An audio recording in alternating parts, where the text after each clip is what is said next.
Თქვენი უმრავლესობა არა მხოლოდ არ გმობს, არამედ მხარს უჭერს კიდეც ტრამპისა და ნეთანიაჰუს ომს ირანის წინააღმდეგ. და ამასთანავე ამტკიცებთ, რომ ირანელ ხალხთან ერთად გახართ.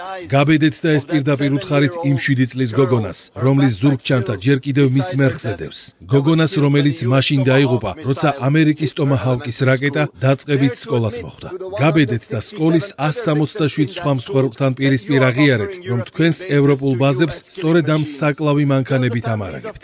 უთხარით თეირანის ოჯახებს, ქალაქის, სადაც 10 მილიონი ადამიანი ცხოვრობს, რომ ხარს უჭერთ ჰაერის მოწამვლას ტოქსიკური ცეცხლითა და შავი წვიმით, რომელიც 10 წლეულების განმავლობაში კიბოს გამოიწვევს. უთხარით ირანელ ხალხს, რამდენად გიყვართ ისინი. მაშინ, როცა ავღანეთიდან ჩეჩნეთამდე დასავლური ბომბების საუკუნეების კულტურულ მემკვიდრეობას ანადგურებს.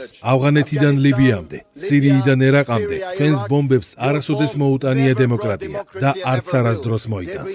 მათ მხოლოდ ქაოსი, ნანგრევები და იმ ბავშვების აუტანელი დუმილი მოაქვთ, რომლებიც სახლში ვეღარასოდეს დაბრუნდებიან.